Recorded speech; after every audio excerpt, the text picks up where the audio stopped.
We've got our favorite movie reviewer, Jackson Murphy, on our Zoom call here. So we're going to post this up on the River Morning Show blog if you miss anything or if you want to share it with somebody about some good movies out this weekend. How are you, Jackson?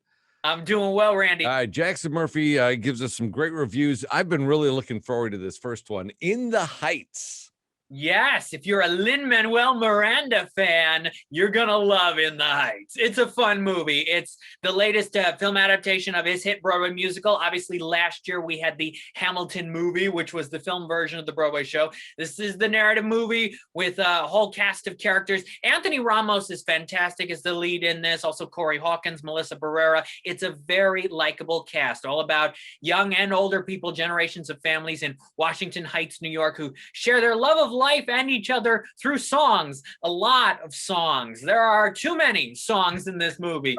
But again, I like the I know. I like the cast so much. You get into it. It's positive. It's upbeat. It's not amazing or one of my favorite movie musicals of the 21st century. It is a little long. It's almost 2.5 hours. But if you're a musical fan, you love Lin-Manuel Miranda, you want to get to the theater or watch this on HBO Max, check out In the Heights. All right. And now Mark Wahlberg is back. Yeah, but this is one of my least favorite movies of the year so far. No. I know. Action movie called Infinite on Paramount Plus.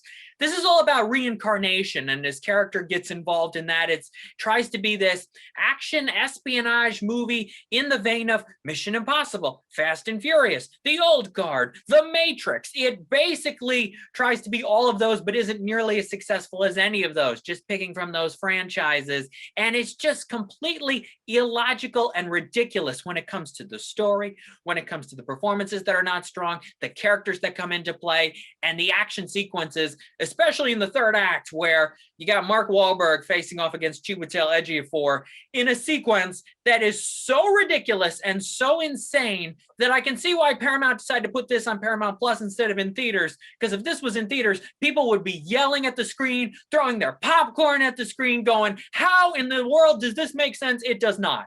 Infinite, not good. Other than that, it's perfect. All right, maybe we got to watch some animated movies this weekend. There's a couple out, right?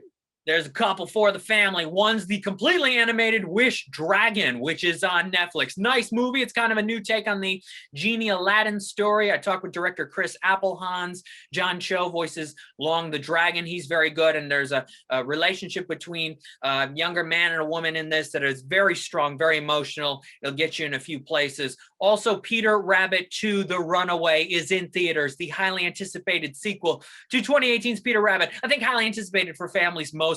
I think it's better than the first one. It's more fun. It has more of a spirit to it, more freedom, and it's a lot of self-aware humor about the fact that this is a sequel and about franchises and about taking a beloved property like Peter Rabbit and turning it into this big Hollywood commercial play. Peter Rabbit does run away. He gets involved in some mischief. There's some action. There's some humor. So yeah, two good family options. All right, we're talking to Jackson Murphy, our favorite movie reviewer, and now we got something for superhero fans too, right?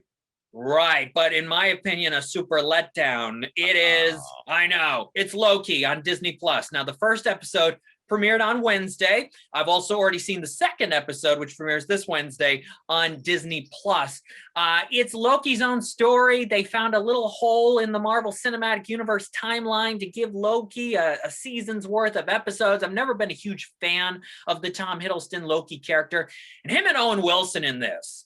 They just talk. They just talk and talk and talk and talk and talk. And that's all this show is. And it's so dull and it's so uninteresting. Maybe it'll get better as it goes along, but a rough start for Loki. Maybe they got to ramp it up. They gotta. It's too low key for my taste. It is. Good. All right, Jackson Murphy, where can people find you and your reviews? Everything's at Twitter at LCJ Reviews, Instagram at LightsCamJackson, and the website is lights-camera-jackson.com. All right, let's go watch some musicals and some animated movies. Yes, avoid Infinite, avoid Loki if you can. Thank you very much.